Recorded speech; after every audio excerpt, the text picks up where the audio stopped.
Today, I'm talking with Amar Takhar, fellow Arsenal fan, fellow lad from Coventry, and entrepreneur who built a business empire through obsession, discipline, and a mindset most people avoid. We talk about why chasing money won't sustain you, how watching his dad sell TVs and home appliances shaped his entire approach to business, and what it really means to think big when you start from nothing.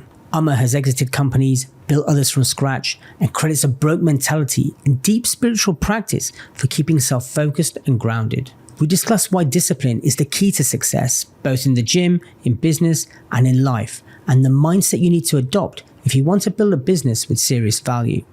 We go into the difficulties in having a business where you become a direct competitor with family members and how you navigate that. And lastly, we touch on spirituality and keeping grounded in a largely materialistic world, how keeping your feet on the ground and not letting your success change you is vital in finding peace. Given how long Amar and I have known each other, there is some colourful language in this one, so younger viewers and listeners may want to switch off. If you don't mind the odd swearing, then enjoy this episode with my good friend, Amar Takhar. How are you feeling after Wednesday night's defeat? Arsenal? Yeah. I thought we were going to do it. Yeah. You know me. Yeah. Hopeful. Yeah. We were losing 6-0 with 2 minutes to go. You still think we'd win? Bro, football annoys me now. Yeah. It annoys me. Like, I don't know, from a fan point of view, how can everyone else see it, but the manager can't? Like, we need a striker. Yeah. Like... But do you think he can't see it? Or maybe kind of his hands are tied? I don't think his hands are tied because he's spent everywhere else I need to spend. Yeah. I think either he's so obsessed with, I want a certain type of striker. Yeah. I want a traditional number 9 that's just going to get in the box, which is essentially what we need. Yeah. And just get me 20, 25 goals a year. But like, it's you're 5 seasons, 6 seasons deep. Yeah. Is it going to be a matter of, are they going to give him another season? They probably will. Yeah. Because to be fair, like, who would you get? I think he's contracted till 2028. And yeah, who would you get? Well, that's the thing. Like, well, who would you get? I love Arteta. Yeah. I would stick with him. I'm a fan. Yeah. I'm a fan. I think from where we was pushing to get top 4, yeah, we were on the brink of being outside. You know, last few games we were getting into it again. Yeah. To now we're consistently top 4. Semi-final Champions League, you know, we've done well. Haven't got trophies to back it up. Yeah. I will do you think that's massively important? I have this chat with Man United fans who think they're more successful than Arsenal in recent years because they won the League Cup. Nah, it's bullshit. The FA Cup. They might win the Europa League. They're deluded. Yeah, they are deluded. The Man United fans, they're all the same. They live on history. Yeah. But they're the old Liverpool fans. Yeah. But Liverpool now are different. Exactly. Different gravy. Like, they've had a bang average season and they've still turned it over. Yeah. But that's because everyone else was that bad in the league. Yeah. Are trophies defining? Yes.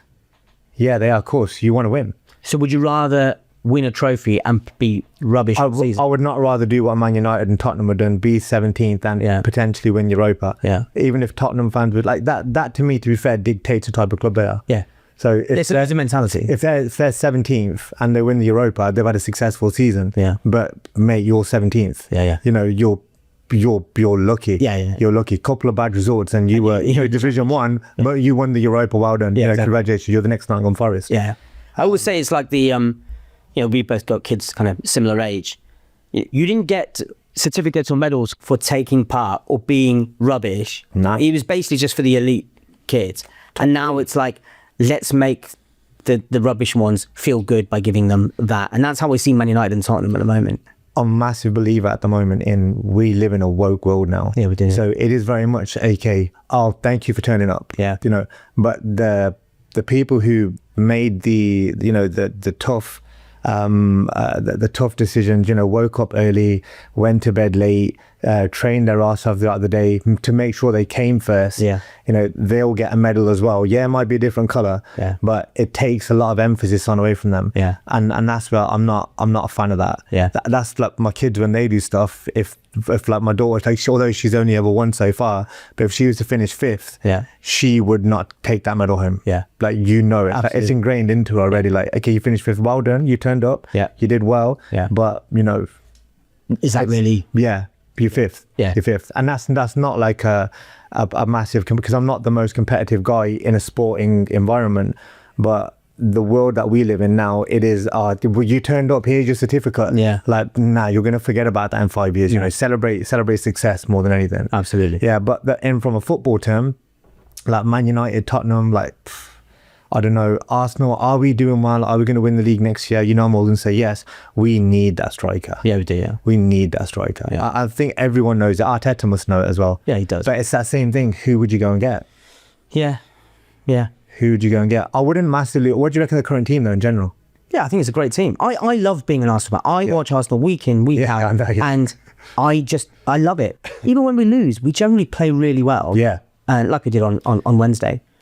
But it brings me joy. If I was watching another team, like sometimes I've had to support Man United and Liverpool because I need the result to go our way. Yeah. And it's painful. Of course. Like, how do you watch this rubbish week in, week out? We play good. Yeah. We play... Their keepers made that game for them. Yeah. Yeah.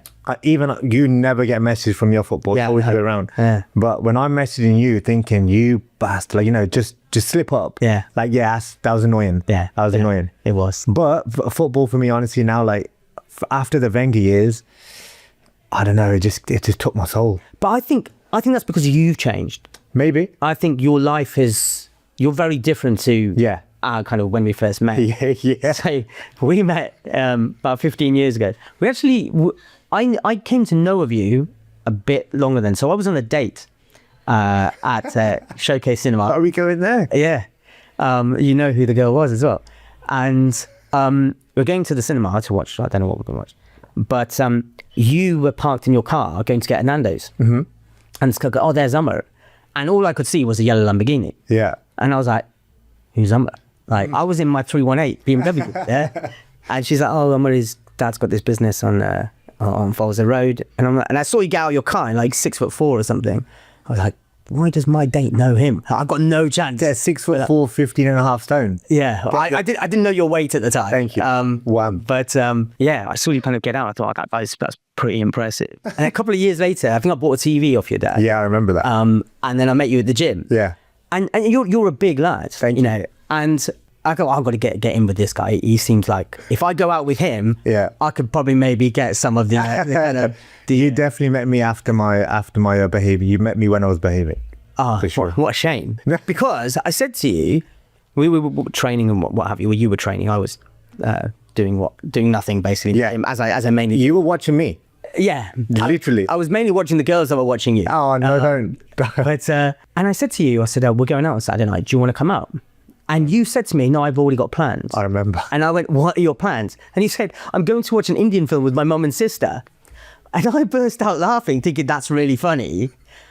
You didn't laugh. I'm serious. Because you were dead serious. 100%. And I went, are you taking the piss? You went, no, I'm going to watch an Indian film. I don't really go out. I don't really do that scene. That's it. And I just thought, this guy's not for me. But I was. Go out. But I was. But you're a dark horse. So that was kind of when we met, and I suppose we've been mates ever since. Literally. Yeah. I was actually thinking this on the way down. It's amazing. You don't need to speak to someone every day. Yeah. You don't need to see them every day.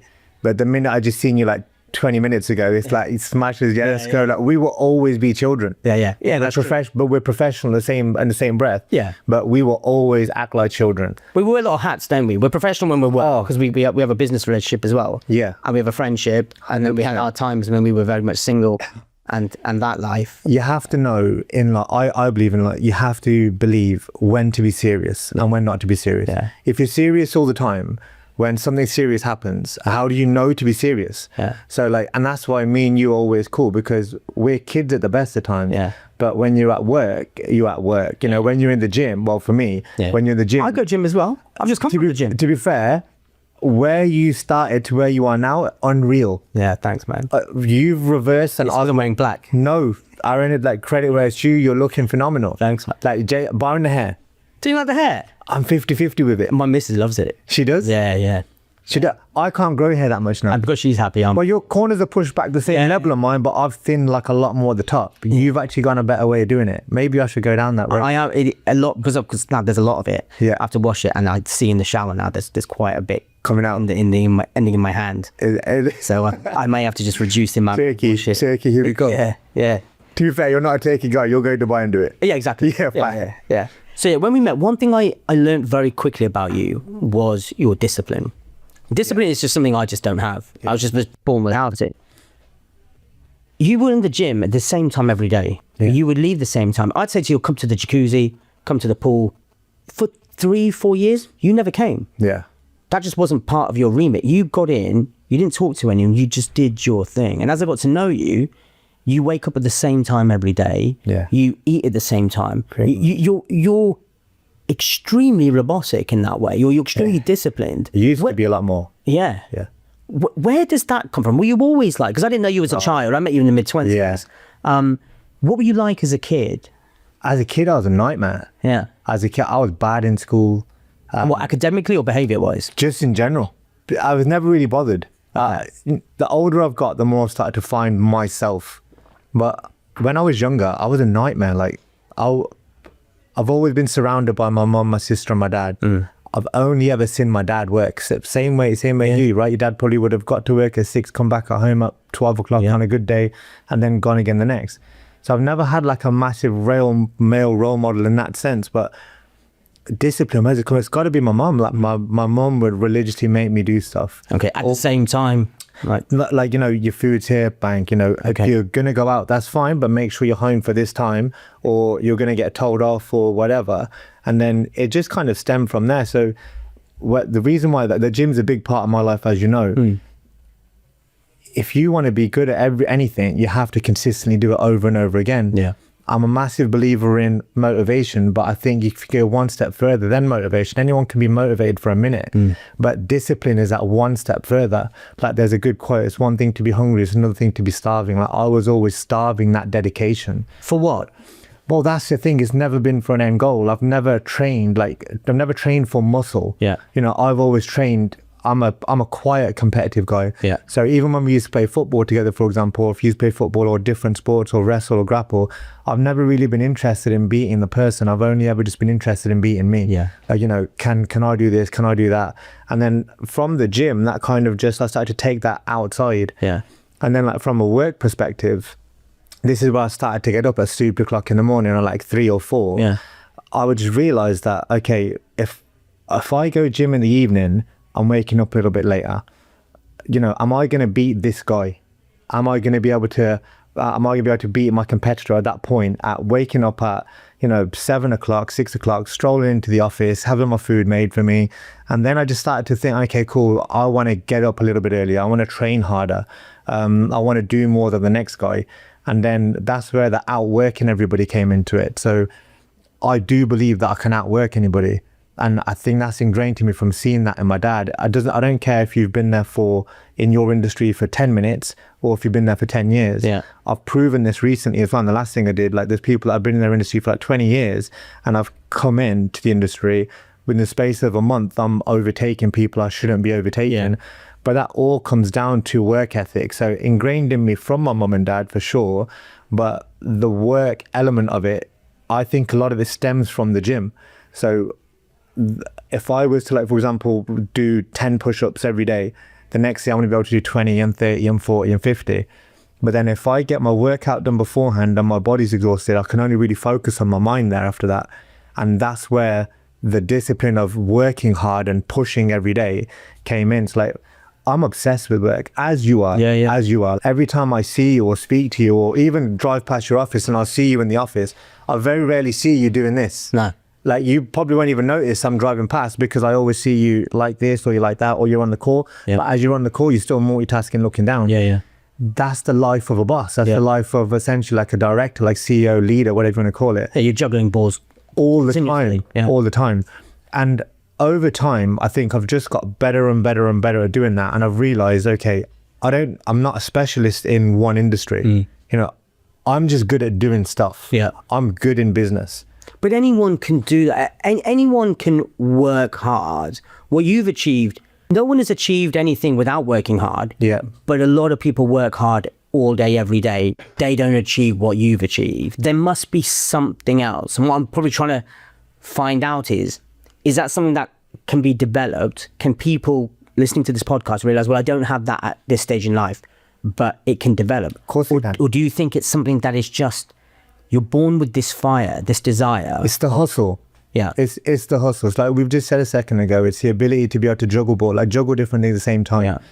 The hustle is one thing, but the purpose is something different. Okay. So if I've never chased money, yeah, you know, I'm not a money guy. I've got nice things. You've nice, yeah. And I was gonna say, a lot on the face of it, I would probably disagree with that because you've always had nice things. Yeah.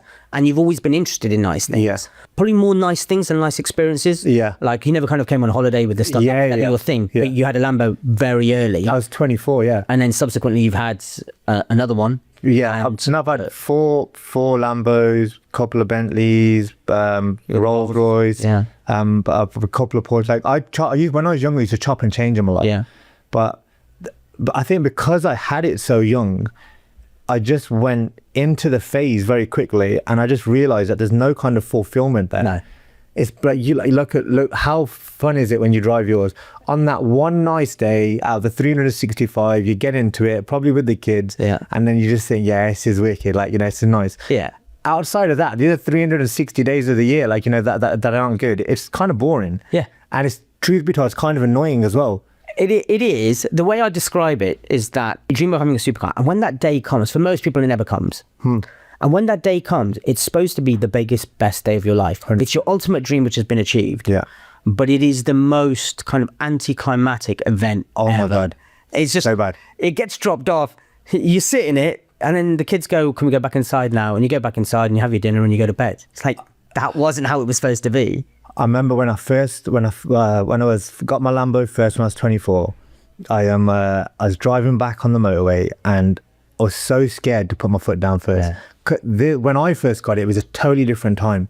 Like it's 20 the original Lambo. Yeah, it's 20 years ago. Yeah, I have the Gallardo, then the SE, then the Superleggera. Yeah. But it was a totally different time. So Lamborghini, actually, they sent me on a driving course because they weren't allowed to release the car to someone that young. Yeah. And then even for the insurance, I had to get different insurance and I had to do an insurance course for it. So that's why I like doing track days. Yeah. But I remember, like, I was like, yeah, I can handle the power, but oh shit, this is mine. Like at that point, I think it was 132k. I'm like, oh my God, I'm in a £132,000 car. Yeah. I've gone from more than a house. I've gone from a 40 grand CL 500 meter to, oh, fuck. Yeah. Like, yo. So I was doing 70 mile an hour on the M6 and everyone's looking at me on the motorway. So like, you know, go like this and I'm trying to act cool. I was about that at that time. And then I was like, I'm not going to do it. I'm not going to do it.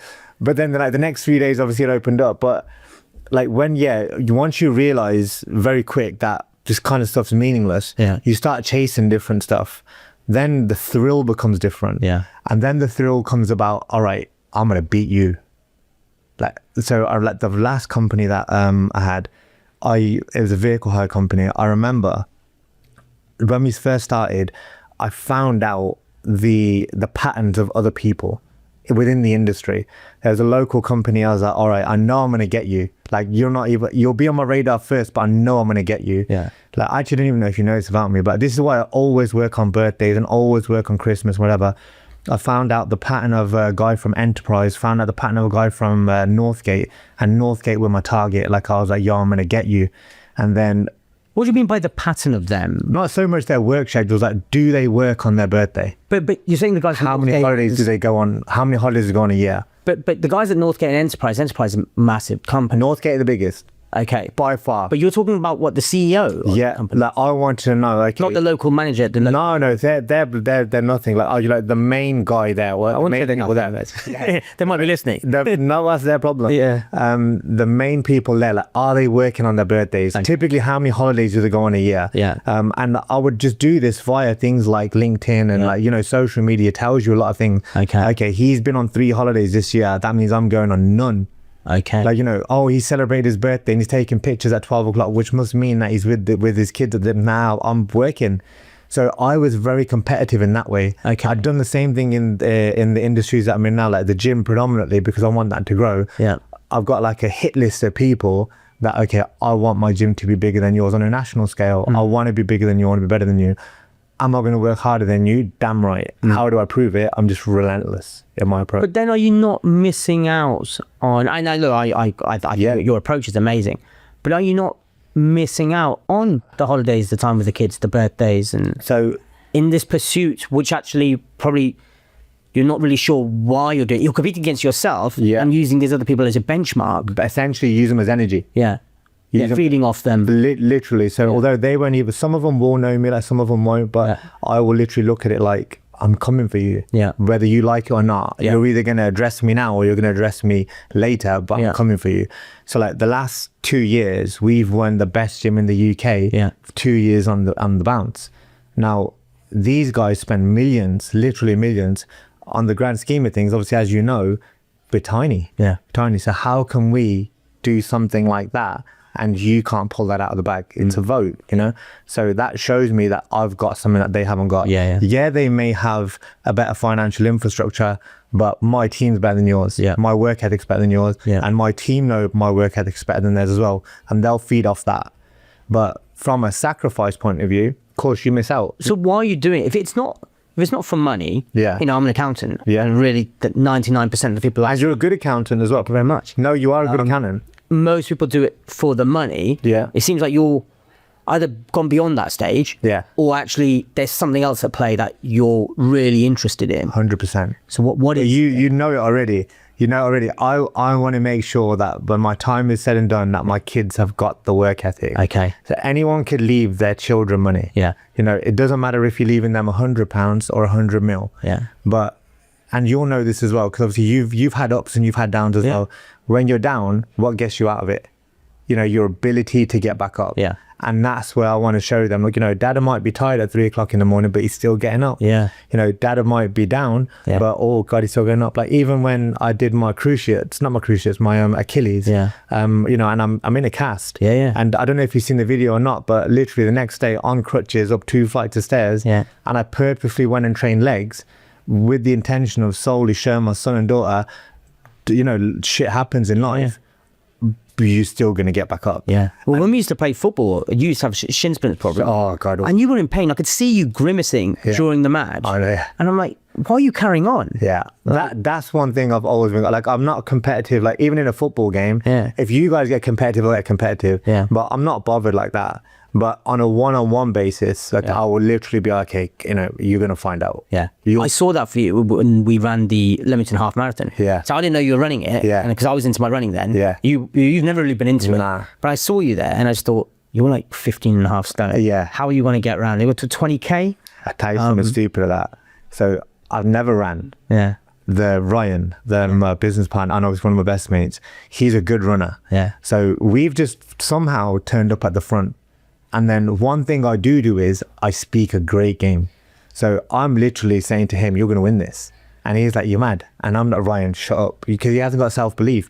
But he's an ex-pro footballer. You know, he knows he's fit. You used to work at Aston Villa, right? Used to play for Warsaw Villa and then worked at Aston Villa. But I'm like, you're going to win. Like, I don't want to hear nothing about this. Listen to me. Look at me in my eyes. You're going to win. And he's like, no. And so I thought, oh, my guy needs me to speak out for him. So I literally say, which one of you fuckers coming in second? My guy's winning. And everyone looks around and I'm like, yeah, this is the winner. The klaxon goes off and we were literally right at the front. You were. And we go. And I kid you not, the pace that these other people ran at, oh my goodness gracious. So for the first mile, I must have been, first 100 meters, he's definitely in the lead. And I'm not far behind. First 100 meters in a 20K race. And then Aaron, literally it was bang, bang, bang, bang. And I just remember looking around and seeing, I didn't see behind how many tens of thousands of people there must have been. And there was literally just bang, bang, bang, bang. And where I felt really bad, I was like a mile and a half into it and my gas is gone. Now I'm already fighting on will here. And then like, it comes to a hill.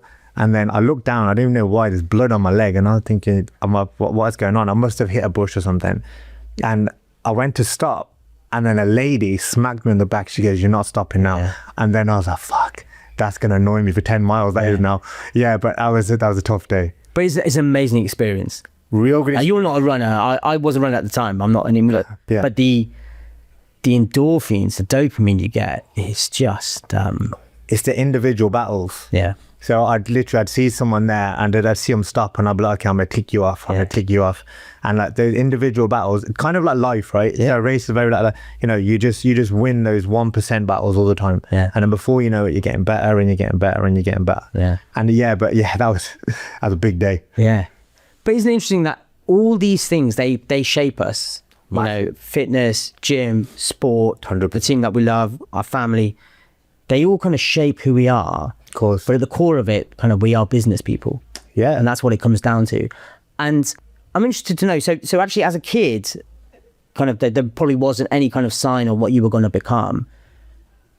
You obviously developed a very strong mental attitude. Was there any kind of single event in your life which was just like, do you know what? Like a monumental change, a shift in your kind of mentality? To succeed? Anything that changed you to become the person that you are? I think it's just loads of different things. I've got to say, and like, you know, people always forget to learn the lesson from the lesson. You know, like you'll go through the lesson and then in the moment you're like, okay, I'll never do that again. And then after that, give it a week, you forget. I've never been that. I've always thought, okay, cool. If I've lost money and never do that again, if I do this, I'll get here, and then I'll just rinse and repeat until I have to do something else. So you're constantly learning about yourself. You're constantly improving. Yeah, I think that comes from spirituality. Okay, obviously, you know, I'm like quite deep into spirituality and stuff like that. So I've always kind of felt connected in a different way, and I'm not an emotional guy, but I'm very in touch with my emotion. Yeah. So I know, okay, that makes me feel like that. I don't like it. I call, you know, you're over there, but I'm still over here. And then, like, over time, I've just refined that. But lessons, like, did you always want to be rich? I mean, no. Your family are quite successful. You come from originally we were, then we weren't, then we were, then we weren't. Okay. So I think like when I was younger and I was working with mum and dad. So just tell us about that. That was electronics business. Well, so mum never wanted me to go into the business. Okay. So I've done markets with my uncle since I was 10 years old. That's where I actually learned how to sell. Okay. So like at 10 years old, you're selling umbrellas and phones and batteries. Like, you know, like it's crazy. Like at the time, you don't know what you're doing. But I knew I was different then because my sister was doing it for £5 a day. Obviously, it's a long time ago. Yeah. And then after I did it for a few weeks, and I was like, you're waking me up on my Saturday at 5 o'clock in the morning to drive to Northampton for a £5. You know, well, that was her wage. Yeah. She'd help your uncle out for a wage of £5. That's it, yeah. And I was like, oh, at least buy me lunch. Like £5 don't even get me lunch. Yeah. So then I remember negotiating with him, and he went back to my dad and said, oh, this boy don't stop. And I've always been relentless like that. Like if I want it, I'm going to get it. Yeah. And then I said, oh, I'm just not going to work for you. We can absolutely fine. I remember my dad coming to me and saying, like, no, you're going to have to go. And I goes, this is the deal. He's going to give me £10 and he's going to give me lunch. Yeah. And then he was like, okay, fine. Obviously he had the money to do it, but he's just taking advantage, right? But obviously I learned from that. And then over the years, just like watching my dad, like I'd go into the shop with him and I'd see him sell. He would never show me. He's never been that guy, like, you know, oh, come here, let me teach you this. Yeah. I've always been a visual learner. Yeah. So like to this day, I don't know how to do a tie.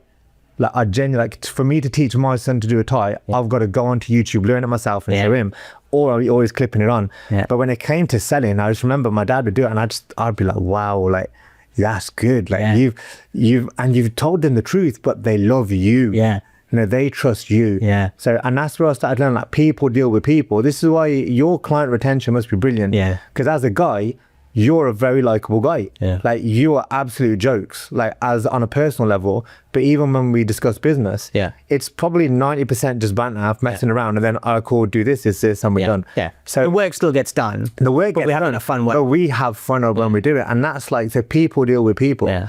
So like, you're an incredible salesman. When you sold me that TV, I didn't know you, and I still remember it. And I bought a lot of TV. I even remember what I said to you. Yeah. You told me black. Pure means black. That was my line. And he was like, "This is the best.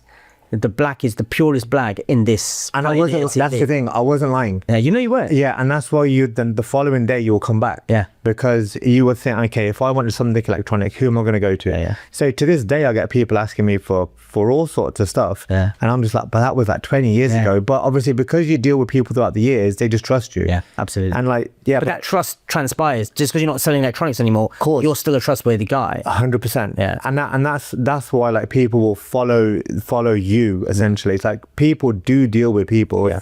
If you're a good person, someone will deal with you tomorrow. Yeah. You can only really burn someone once. Yeah. You can burn that bridge once. And like, over time, although I've never like burnt anybody in like intentionally, like, or you know, something may have gone wrong in business, but I've never done it like with the intention of, oh, I'm gonna screw you out of money, or I'm gonna sell you a wrong TV or give you like a dodgy gym product or something like that.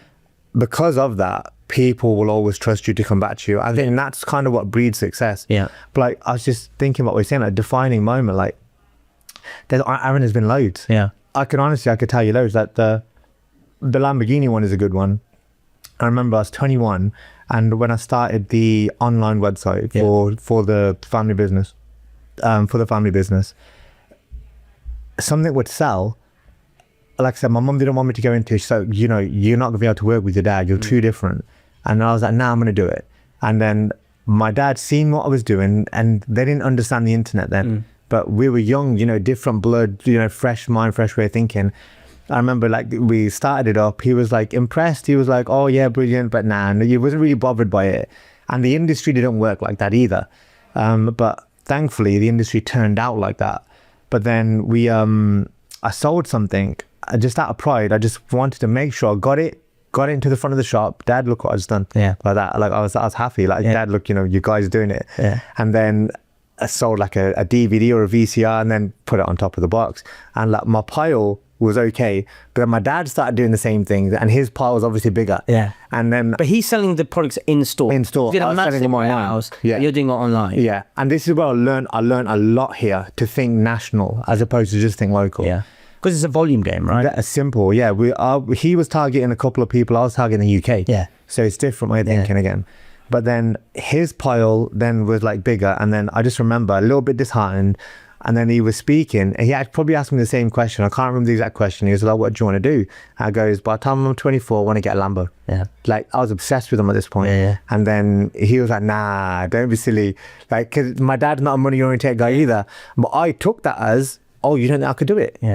And then I was driven. Then I was driven. And I remember, like, my mum used to work there as well. She used to work hard. She was there before I was.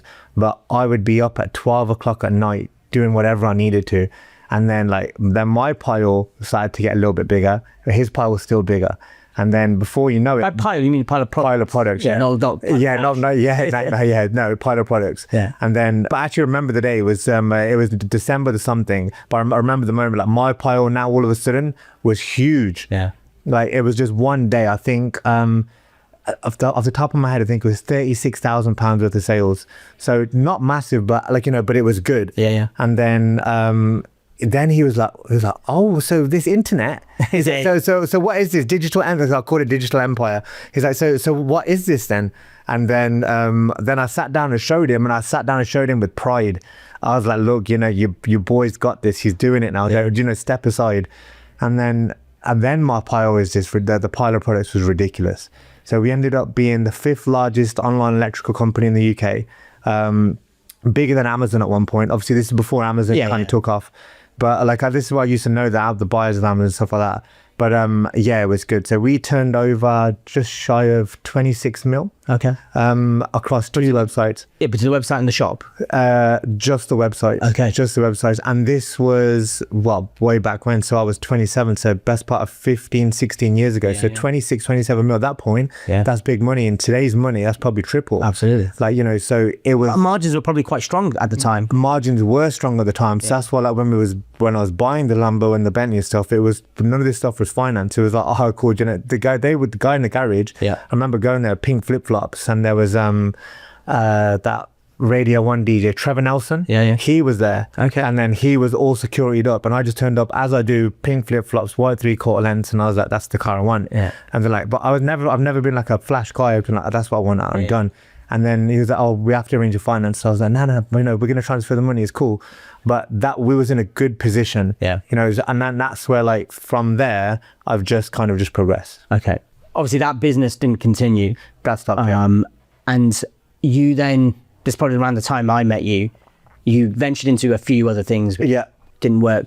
How did you, because your parents had a van rental business, didn't they? No. So because the electronics websites were doing so well, there was a vehicle hire company next door to us. And then I needed storage for the stock. We were like bringing in 40 containers left, right and center. And the space that we had didn't allow for it. Okay. So there was a company next door and he wanted to retire. This is Castles. Castle, yeah. And my dad then said, should we ask him to buy? I was like, if we can do that, perhaps it'd be perfect. So we then bought Castles just for the sake of closing it down. Okay, so you bought a van rental business for the space. Yeah, so the plan was we're going to buy that, shut the company down, liquidate the assets of the company. Yeah. And then we were going to just essentially build up a warehouse there. Yeah. I never paid attention to any of it. Like literally I was like, okay, cool, Dad, you just take care of it. And my dad was like wicked like that. And then once we kind of like done the deal, and my dad, he said, go work over there for a few days and learn what to do. Learn what to do there. And I was like, wow, this makes good money. So it's not all about chasing turnover and having like, 20 mil plus. Yeah. This guy's turning over $500,000 and he's got a way better profit margin than what we have. Yeah. So that's where I started to understand. Obviously I was still young. Yeah. That's where I started to understand, all right, cool. It might be cool, being a busy fool. Yeah. But this guy has got a better method. Yeah. He's got a better way of thinking behind it. So yeah, great. 20 mils amazing. It sounds phenomenal, but £500,000 is actually a little bit better. Yeah. It's a lot more sensible. Yeah. And he gets to go home at time, and you don't have to turn up at 5 o'clock in the morning. And that's where the vehicle hire started. So we had that. Dad carried on, but I've always wanted to be bigger. Yeah. Like I can't sit still. I'm not a fidget, but I'm always on edge. My mind always thinks. Yeah. I don't go to sleep. Like I am obsessed. I'm very obsessive in my personality like that. Yeah. So then that's where I started the Empire vehicle hire. Yeah. And then obviously I brought my friend on, like a Sonny on. Yeah. And then that's where we then obviously started to grow that. Yeah. And then that was good as well. Yeah. That was a good company as well. Yeah. Obviously, I know quite a bit about that business. I know you and Sonny very well. One thing my motto in life is partnerships don't work. And so when you guys went into business together, I had my reservations. Yeah. You're both driven, educated guys, Yeah. and you started this van rental business from nothing. Yeah. Was it ever conflict? Because Castles was still being run by your dad. Mum and dad. Effectively, you're becoming a competitor of your parents. Yeah. How did that go down? So it was fine. It was fine. I was more at the point I was worried about, I was more worried about the conflict. So it was kind of a matter of just respect each other's territory, essentially. Okay. So there's always going to be an element of an issue, but how you deal with the issue will essentially dictate everything. And although like people think it's very close, it's kind of just far enough. Yeah. And we, again, my mentality is always, why are you thinking local? Like, let them have local, because I'm always going to go national. Yeah. Even now with the gym, like, it's amazing the amount of people we have coming outside from London on the weekends. They will travel 100 miles just because they want a part of the vibe. Okay. And that's where other people, I think, they lack. They always think on their doorstep, but I've never thought that. So in terms of conflict there, I don't think there ever really was a major conflict. You'll always have discussions. There might be an argument here or there, but there's never anything like underlying there. But vehicle hire as an industry, solid industry. Yeah, I didn't. It's very underrated industry. It is, yeah. I've never had a client who's in that line of work. And I just thought, well, you buy a van and you rent it out. It seems quite simple. But I remember when you guys started, you were in a not very nice area. Yeah. And when I'd go and see you, Sonny, for me, he was a financial advisor, he was a mortgage broker. You're kind of serial entrepreneur, nice car, nice things. And when I came to see you, you were both covered in oil, greasing your hair, under a van. One's under the van, one's under the bonnet. Yeah. I'm like, what are you doing? You could pay people to do that. But you guys weren't interested. It was just you two. Work ethic is phenomenal. Yeah. Like if you can master obsession via work ethic, it's important. It will drive you 90% of the way. And that's where I think that there's a big difference between running a business every day and running a business. But if you can have work ethic behind you, you will get 90% of the way. Yeah. The other 10% is being able to adapt, not essentially having a plan, but, making sure you can think on your feet and the hustle essentially. But I've never really, even to this day, I don't mind kind of scrubbing the floor. I don't mind like in the gym, like painting the gym. When we took over the gym, the first thing I did was I painted the entire gym. Me and Ryan, every single brick, and everyone used to look at me like, why are you doing that? And I was just like, well, you as soon as someone would say that, I was like, you just don't get it. Yeah. You don't get it. And then like Ryan even said to me, he goes, why? And I goes, I need to learn every brick in this building. So if I see a picture and I see something wrong, I need to know, okay, cool, that's where it is. Like I essentially want to learn the soul of the building, and then I could grow the soul. But So you're obsessed. oh, I love You're it. obsessed. I absolutely love it. And I would make a point of making sure I painted more than everybody. Yeah. If it was a Sunday and I'm at home, I would go in and I would literally post a picture of me painting, just so you know I've done this, just so you know this is done as well. And that should essentially encourage the other person. Okay, he's doing it, let me do it as well. And that's kind of how you build the team. It's a Kobe Bryant kind of mentality. Idol. Yeah. Idol. Yeah. He's well, obviously dog's named after him. He's like my idol, but Yeah. it's exactly that. And then one of his things is, why am I going to pass you the ball if you haven't got the same work ethic? So that's where delegation comes in. And I'm like, well, I'm not going to delegate to you because you can't do it anywhere near as good as I can yet. So I would never ask you to do it as good as I can, but can you do it, to 50% of what I can? Can you do it to 75%? As soon as you can, cool, job's yours. Yeah. Because we can teach you the 25%, but, but it takes a lot more of your time to learn the 75%. Yeah. So that's where you have to be careful like that. But honestly, I love it. Yeah. To this day, I still paint there. It's therapeutic. Yeah, I can see that. It's honestly, it's therapeutic, and like it is obsessive. I know, like obviously you're always gonna get dirt there, but I just love knowing that everyone else knows. Yeah. Okay, cool. You're not the rich guy that just turns up. And our hands. hands and not just that as well. I'll outwork the fuck out of you. Yeah. Like, you might be lifting stronger than me at the moment. Yeah. Give me a minute. I'll put this down and I'll come and show you. But when it comes to work ethic, I've done you already. Everyone is a competition to you. You can't compete. Yeah. Yeah, cool. In a working environment, 100%. Yeah. If I see people at the gym, Yeah. I mean, I'm now pressing dumbbell press like 17 and a halves. And I thought I'd done really well because I started off with 5s. Yeah. And I'm listening to Darren Bent and Andy Goldstein, and Darren Bent says he lifts 40. That's baby weight. And then I went to my trainer, I go, you did Darren Bent lifts 40? He goes, yeah, that's nothing. Yeah, bicep curl that. 40 kilos. I think 17 and a half thinking I'm head. I can bicep curl that. That is nuts. There's lads in the gym, which is like whether they're enhanced or not enhanced. I'm natural as hell, but Yeah. like there's So some you lads. don't even drink. No, yeah, You've never touched alcohol. I've never been into it. Yeah, Never been which was great growing up with you because you were my driver. Brilliant. We could tell some stories about that. We wait. I'll be cancelled. ALA. No, yeah, but that's what I love, that mental battle. Yeah. So now, so you're 41. Yeah. So I'm 42. I love going in, seeing a 24-year-old boy lifting heavy, 30-year-old guy lifting heavy, and then them saying, "Oh, come on, just join in." And I'm like, "Okay, cool, let's go." Yeah. Like, so all the lads I train with, they're all like 30, 32, 33 years old. Actual athletes, but the fact that I can keep up, get better, or I'm close sometimes, it just drives me like that. It is, I know it's obsessive, and I know it's weird. No, I don't think it is. I don't care because it's me. Yeah, I enjoy younger people. I forget my age, and my wife kind of, she laughs because she's like, you generally do think you're 21. We are. Yeah, mentally I'm still We are. there. We will never act our age. Honestly, like I genuinely mean this. Like whoever dies first, it'll probably be me doing something stupid in the gym. I don't think so. No, you're way more sensible now. On our funerals, one of us will do something stupid. I could be dead in my coffin, and like you're just probably gonna like flick my lip or flick my ear. Just, are you sure you're actually dead? Yeah, I'm flicking your hair out. Yeah, probably. It's fake. Yeah. Or like yours, something silly. But I think that's the beauty of life. Like, why are we always so serious? Yeah. We spent our whole life so far grafting your balls off, essentially. Yeah. How many sacrifices do you make on a daily basis via your kids? Yeah. You miss out on so much. Yeah. Even at 41, vice versa, at 42 years old, we're both going down different paths.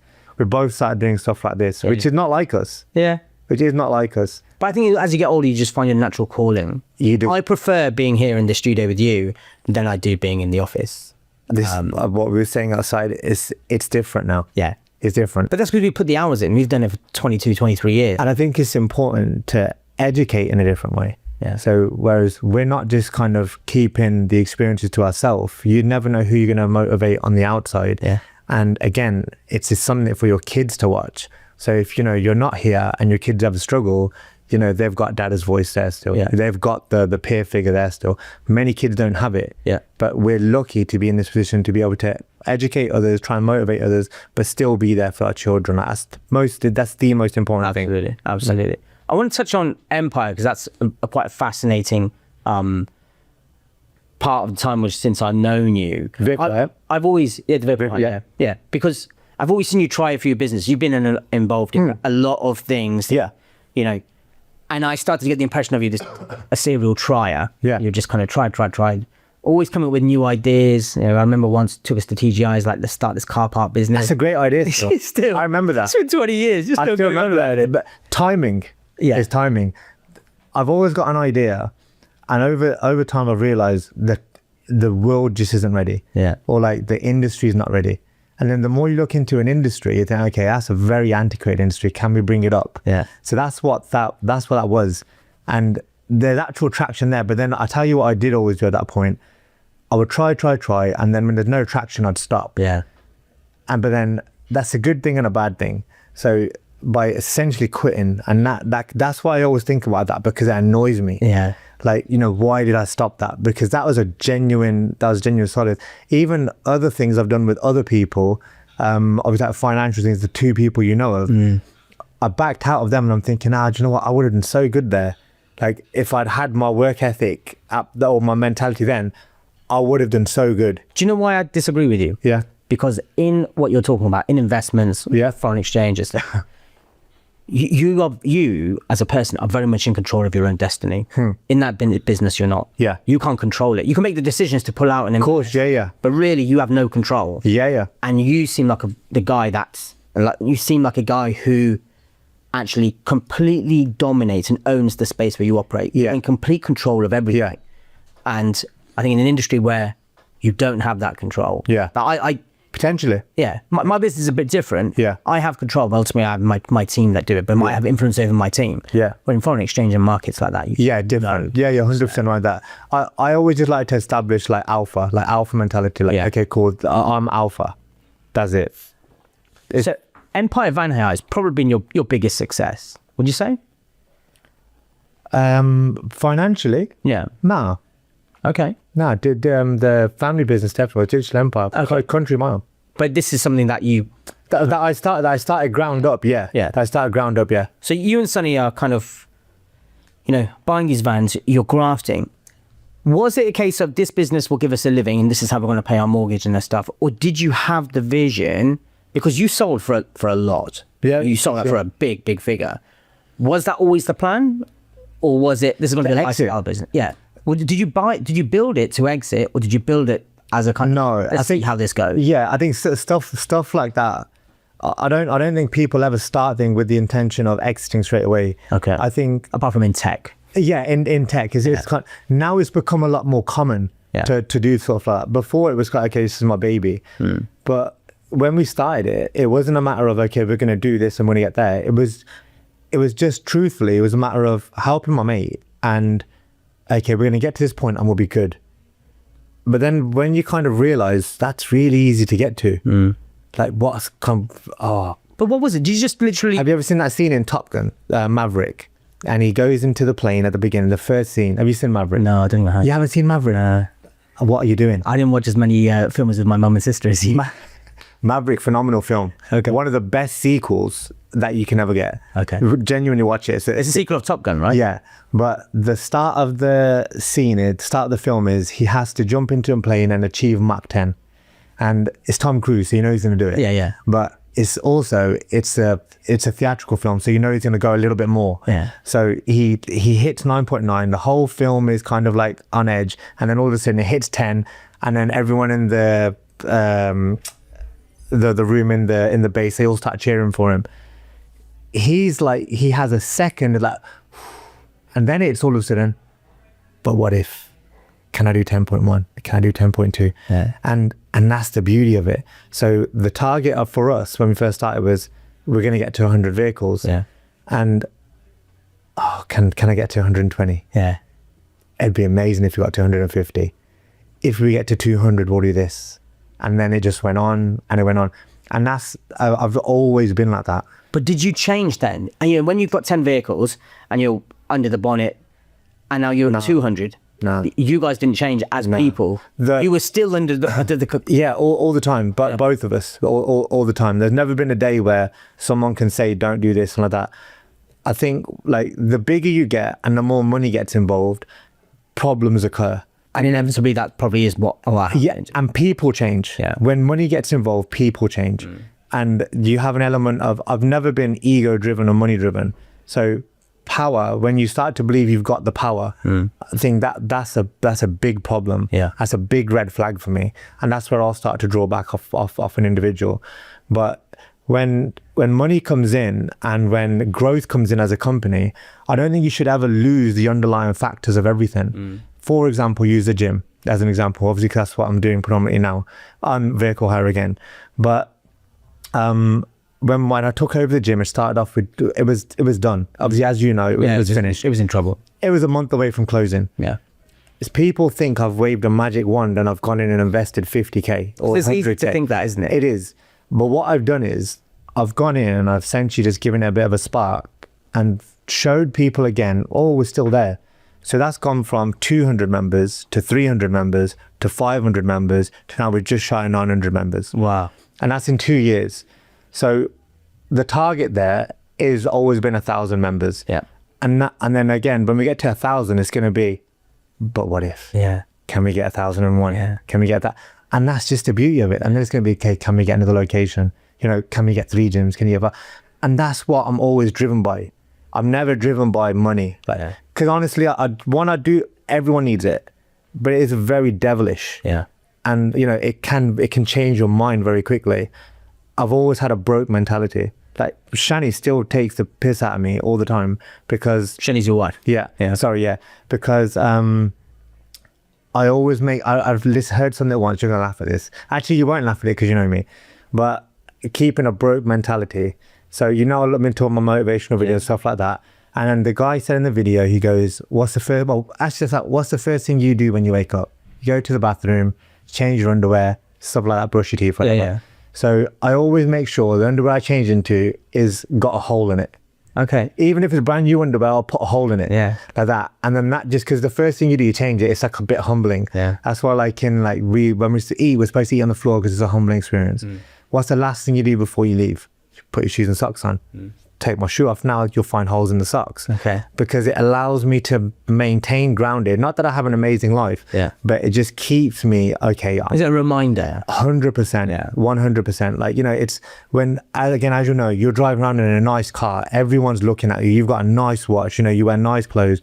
You go home to a nice house, a nice environment. Yeah. You forget the struggle. And that's where they always say, like, the wolf at the top of the mountain is always, so the wolf climbing the mountain is hungrier than the wolf at the top. Yeah. That's where you lose it. Yeah. So I want that dog all the time, like that dog mentality, like that fight. Yeah. Like I'm on the hunt. So when we go into the gym or when I go into the vehicle hire office now, it's never a matter of, you know, it's cool, we're going to go Dubai tomorrow. Yeah. Like, and we're going to fly like this and we're going to live like that. Nah, it's, okay, cool, I'm back. You know, am I going to come just as strong? Yeah. Have I still, this is what drives me at the moment, have I still got it? Yeah. This is killing me at the moment. That is very rare. What's that? To have that mentality after you've succeeded. Oh, no, so yeah. Because most people they suffer and they're driven to get out of their current position. Actually, you're deliberately leaving. I want to stay in it. Yeah. But because if, To keep that motivation, that drive. how old are your kids? Your kids the same age as mine, pretty Yeah, much, 6 right? 9, yeah. They live a good life. Yeah. They're spoiled rotten. They have everything. Yeah. How much do you have when you're growing up? Yeah. So that's how, And that's the hardest part. that's why you are like you are. Yeah. And if the kids ask you for something, what are you going to say? Yeah, you just say yes. You're going to say yes. Yeah. Because if you don't, you're going to break your daughter's heart or your son's heart or my son's heart, right? And you're never going to do that. No. So what can I do to teach them, if you're down tomorrow, this is what Dada did? Yeah. That honestly, that's how my life works. Like, you know, can I set the example for them? And the silly things that when they see me do it, I make sure they see me do this stuff as well. Yeah. My daughter, Saya, she laughs at stuff all the time. Oh, that's disgusting. And I'm like, but it is what it is. Yeah. You're going to figure it out when you're older. Yeah. But the lessons inbred into them since, you know, since they're babies. Yeah. So the the van business, when you guys peaked, when you exited, what were the kind of, where were you at in terms of number of vans? When I was involved in it, it was just shy of 700 vehicles. Wow. Which isn't massive. Okay. Which isn't massive. Well, it's good. 700 would be like Northgate and... Yeah, it will fluctuate. It would have fluctuated at the time, but just shy of 700. Yeah. But the way that the whole company ended, it wasn't a matter of we couldn't grow it. Yeah. It was a matter of, and this just being open with that, when you don't align. You mean you and your business partner? Yeah, or you and the company don't align there. Okay. Then, you have to understand, okay, that's my time. Because it got too big. Your values and the company values were just... It was just going different directions. Okay. So, there's... I don't understand how you and the company don't align if it's your company. Because obviously there's more, so you were saying about business partners, there's obviously different entities in there. So it's not a matter of like pushing it one way, pushing another. I think it's ensuring, as a bit like if you have a business partner, you have to have defined roles. Yes, absolutely. You have to understand, okay, that's that person's thing, don't cross the line, and vice versa. You can't do everything. No. You can.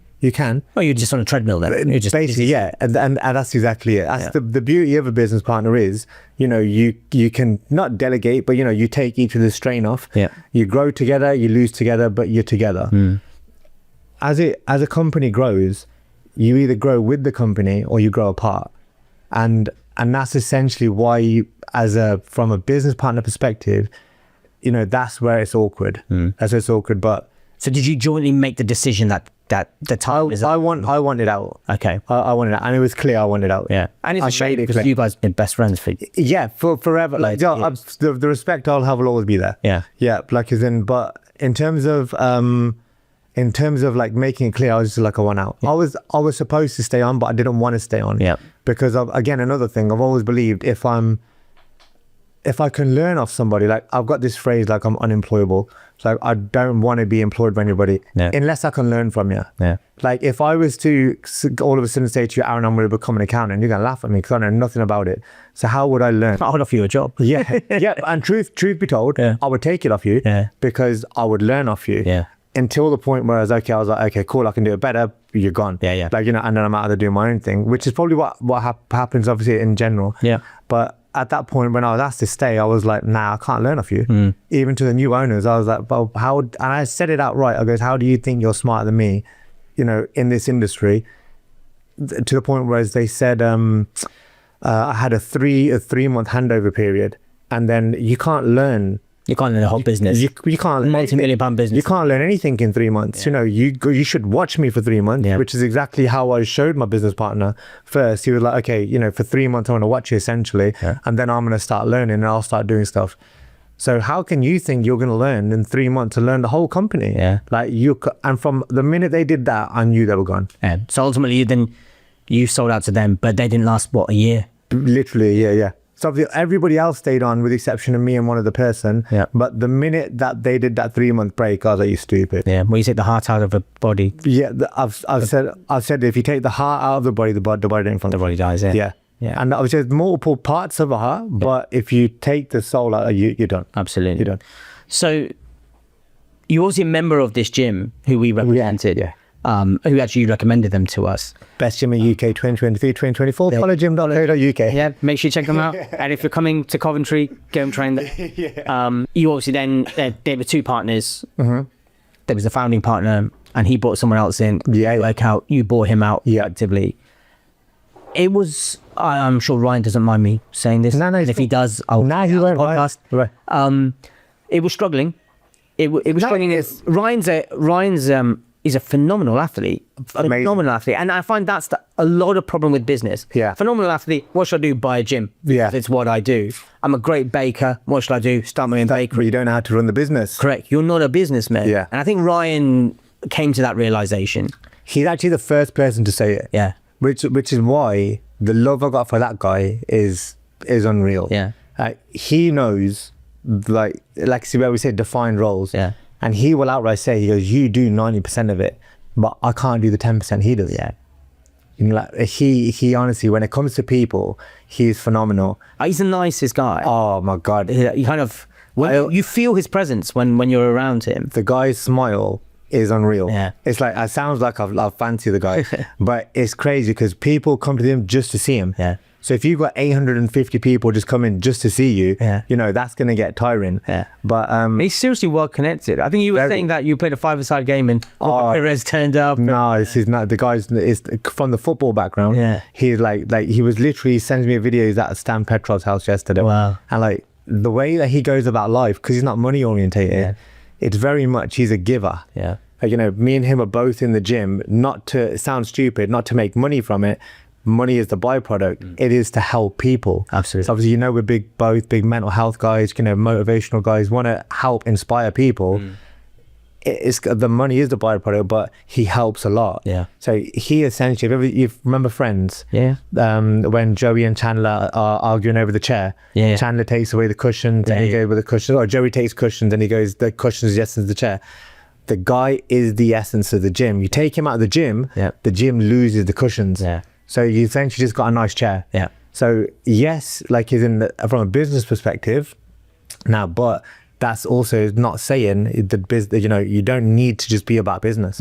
That's a good thing about partnership. As long as you've got that understanding, this is your role, this is what you do. Yeah. You know, you show up every day. They're not bothered about seeing me. No. They want the hug from you. Yeah. Yeah. I know, although like kind of that changes a little bit, the newer people come on, they like you as well, but the original kind of like members which are there, they live and breathe off him. It's very interesting you say money is the byproduct.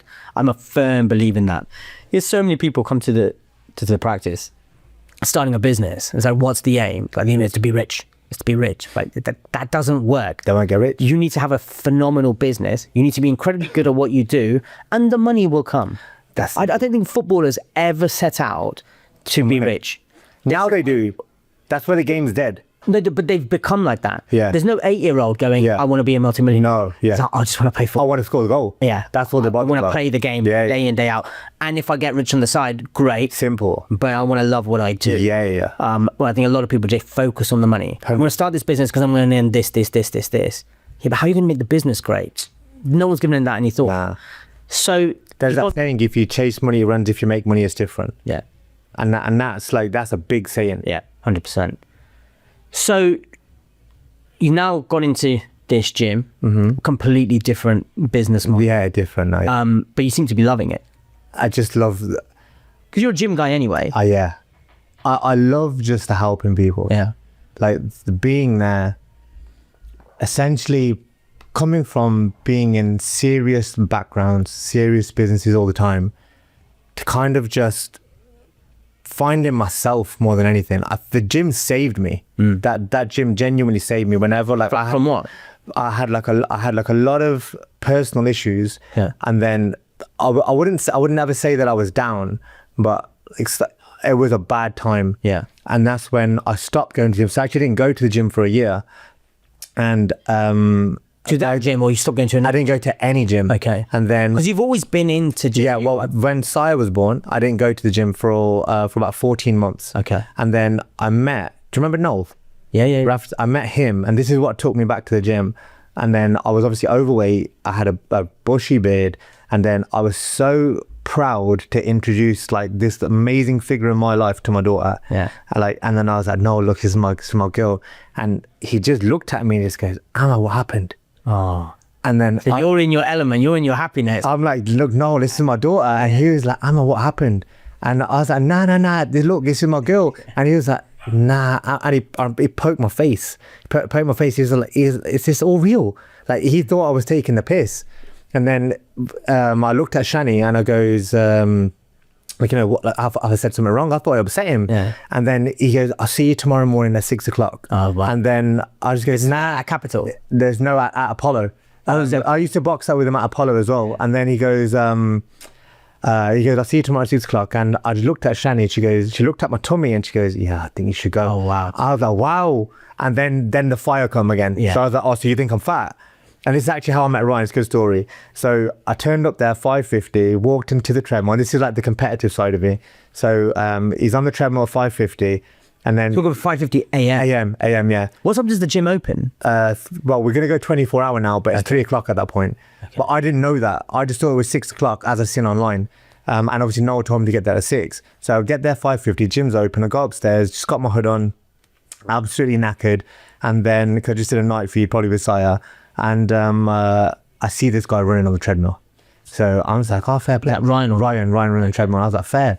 So I do my boxing session. Noel introducing me to Ryan. Ryan's just, yes, bro, as he is, smiling away with his fat teeth and his Lego head. You can put that on camera as well. He goes, you coming tomorrow? And I was like, nah. Noel says, nah, you're signing up, you know. And he made me sign up there and then. Ryan didn't take a penny off me. Because what he says is, he goes, I could see the pain. Which is why the gym was probably struggling when yeah, probably. But he just said, he goes, wherever he goes, I could see the pain in your eyes. He goes, I felt your pain in my eyes. And I was like, fair. So I gave him the money anyway. And then the next day I got there at 5:50 again, and I walk in and he's there, but he's in a dead sweat this time. So I'm like, oh, this guy works hard. And this is how the real competitive side comes on. So then I got there at 5:30 the next day. This is the Wednesday. And then I walk past him and I walk up to him and say, is it mind if I start? And he goes, no, good, go for it. And he's in a dead sweat. And I was like, oh, like, you know, he must have known I was coming in and he's showing me like he's better. So I was like, cool. Got there 5:30 the next day thinking, watch me have ya. Looked on his treadmill, he's 25 minutes deep into a run.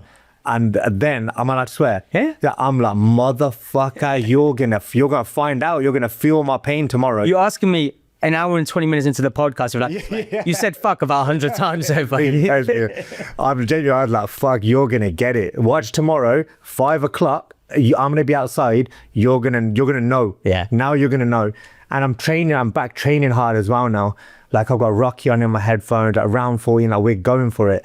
Turn up there at 5 o'clock, doors open, go upstairs. He's like something stupid into his run again. And I got pissed off. I was like, look, I want to know what time you're coming in. Yeah. Tell me what time you're coming in. He goes, what time do you want to come in? I goes, 3 o'clock in the morning. And he goes, cool. And he gave me the keys. So he's known me a week and he gave me the keys. Okay. So I was like, what are we going to do tomorrow? So I turned up at 3. And then that's the first day I ever beat him there. But from there, me and him just formed a bond. And he loved Rocky. And I think you guys started a culture, because I've known a few friends who go there. And now all of you are going at 3, 4 in the morning. Different. Yeah, like, I feel really bad waking up at 7. I think waking up, it's not about getting hours in your day. It is essentially. But I think it just shapes the day. Okay. But are you not done by 6, 7 o'clock in the evening? Nah, 9 o'clock. And everything you're going to do after 9 o'clock is... Well, it's time wasting anyway. You're sitting there watching crap on the TV. What are you going to do? You're going to Netflix, you're going to phone, you're going to go out, you're going to do something silly. Like, you know, be productive in your day. And then but now what we have there as an environment is second to none. This is why we win all the competitions. Because we call it a vibe, but essentially is the environment. The culture of the people that train from 3:30 in the morning to 10 o'clock at night, it's all about elevating. So it's what we've done there now. In any gym you go to, it's typically got bodybuilders on the wall. We've put animals on the wall. We've got a lion and a wolf. Wolf bear. We got a silverback gorilla on the wall. We're gonna get an eagle on the wall as well. So and we've got these phrases all over the place, like I am me, I am getting better, stuff like that. Creating a different type of like Kobe Bryant's on the wall. You know, creating a different atmosphere for people to go into, which they want to get into and they look forward to it. So then it becomes, okay, it's not about, I'm getting up at 3 o'clock in the morning. It's about, I'm up at 3, let's go, begin to go to the gym, because it's the most fun part of your day. And that's where like people, once they walk through the door, they never leave. I suppose there's something also quite energizing, the fact that when you guys are working, training together, you know the rest of the world is asleep. 100%. You guys have got a 6-hour head start on the reality. So that there alone is again 90% of the reason why I'll always win. Yeah. Because the people will think, oh, he's just working harder during the day. It's not that. I'm working harder when you're sleeping. Yeah. Like, you know, it's not about making money when you sleep. Obviously it is essentially, but you know, if I'm working when you're sleeping, it's not about doing a night shift. Yeah. I'm putting in the graft. Yeah. You know, if I need to paint just to save a bit of money, that's why I won't ever just throw money at a situation. I will use the business's money. Yeah. So when for the gym, I didn't invest massively. I think it was like 20K. 20 grand, yeah. Yeah, so it's not next to nothing. Like, you know, 20K essentially is a holiday, family holiday now. But how can you turn a business around with 20K? It isn't that. No, it's mentality. We saved a fortune by doing stuff. Yeah. And then because we put our passion into it, that's essentially the world just saying back to you, okay, cool, you know what, you did well, go enjoy a bit. Yeah. But then you can sit back and you can relax and you can watch it, or you can do that, you know, can I go a bit faster? Yeah. Can I get a few more members? you've created a culture there, haven't you? Different. A very different culture to any kind of commercial gym. It's very much a family brotherhood. Massive. Yeah. Massive. We've just had another gym open up in Coventry. It's affected every gym in Coventry. We're the only gym hasn't affected. I think I know the one you're talking Yeah. about. Is it? Yeah, and it's, I can mention. I think the barbershop in next to our office is also set up in that gym. Can I mention them? You can do. Yeah, so they're called the Foundry, and they're a big franchise, Yeah. and people will think that affects us. It's funny because one, it hasn't affected us at all. Obviously, you'll lose members, but you've got a way of thinking there. So every other gym at that point was like, oh God, we're in trouble. But my mentality at that point was, I remember sitting the team down and goes, you guys worried? Yeah. He goes, no. I go, why are you not worried? And every one of them says, we're going to go for them. Yeah. I was like, that's my guys, well done. Yeah. So what we just did was create a bit of buzz around the gym, and you target the gym. Yeah.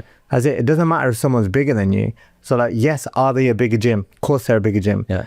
Have they got what we've got? You can't. No. So you just play to your strengths. Yeah. That's it. Before we finish, just want to touch on spirituality. And that's a big thing of yours. And Biggest. And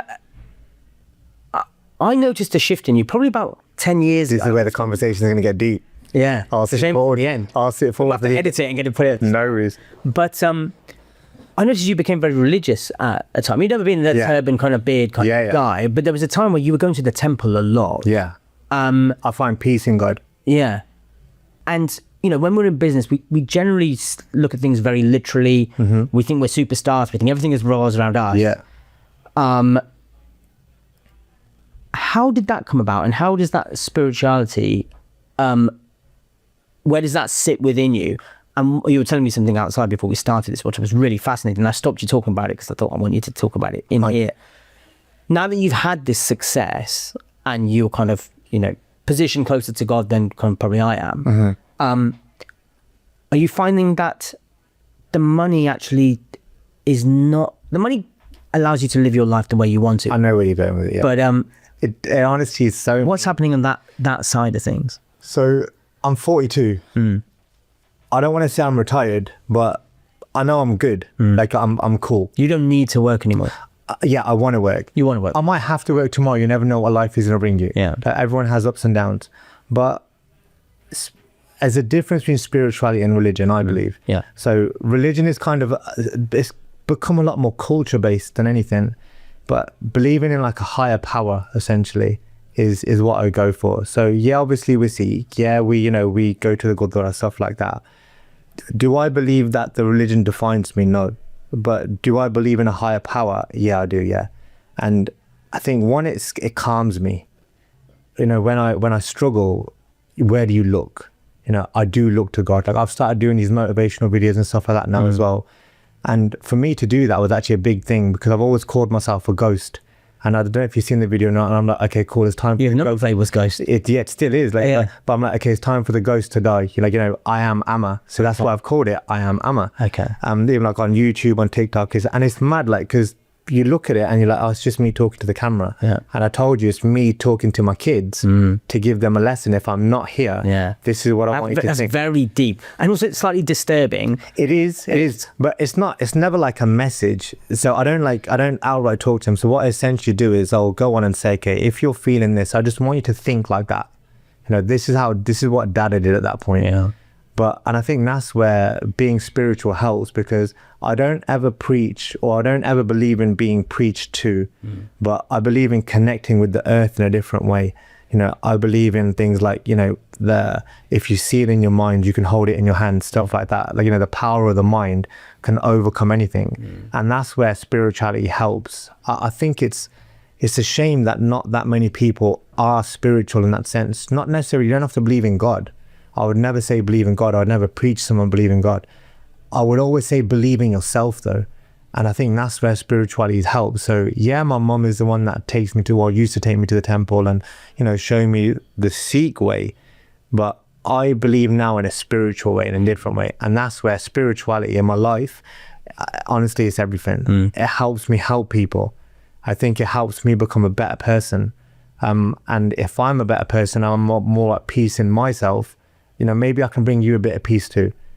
And in a world which now is a very woke world, which essentially struggles a lot. Yeah. With simple things. With basic stuff. With basic stuff. Like, again, just using the gym as an example, I was saying there's that group called Pathways. And the guy who started that, a phenomenal story behind him anyway, but he now helps 120 people which are struggling. For one person to do that. These are ex-army guys, aren't they? Ex-army guys, just ex-addicts, stuff like that, helping him get back on.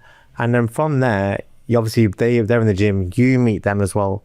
You know, you're surrounded by them, you're surrounded by their energy as well. So they're kind of looking for, they will look at you as, not, I don't want to say a peer figure is the wrong word to use, but they'll look at you for hope. So that's where I use that now, where I work in the gym now. Like, you know, Amar's tired, so we can be tired. But what they now see is Amar don't get tired. You know, Amar's there every day without fail. You know, there might be the odd day here and there, but you know, he's there. You know, he pushes every day. He drives a nice car. We want to be like that. This is what he does. Yeah.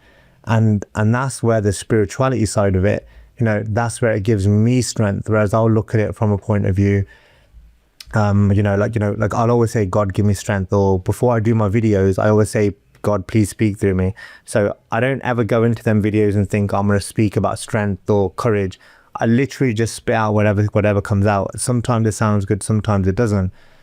But I think from a relatability point of view, it's hard for someone to relate to someone that they don't know the story. And that's where I know that I have to open up a little bit about things that maybe I don't want to. Yeah. But maybe part of my journey as a person now is, okay, the ghost has gone. I'm doing this with you, Aaron. Yeah. So, you know, it's a big thing. Not just because you're my mate, but because, you know, just obviously you'll be on socials.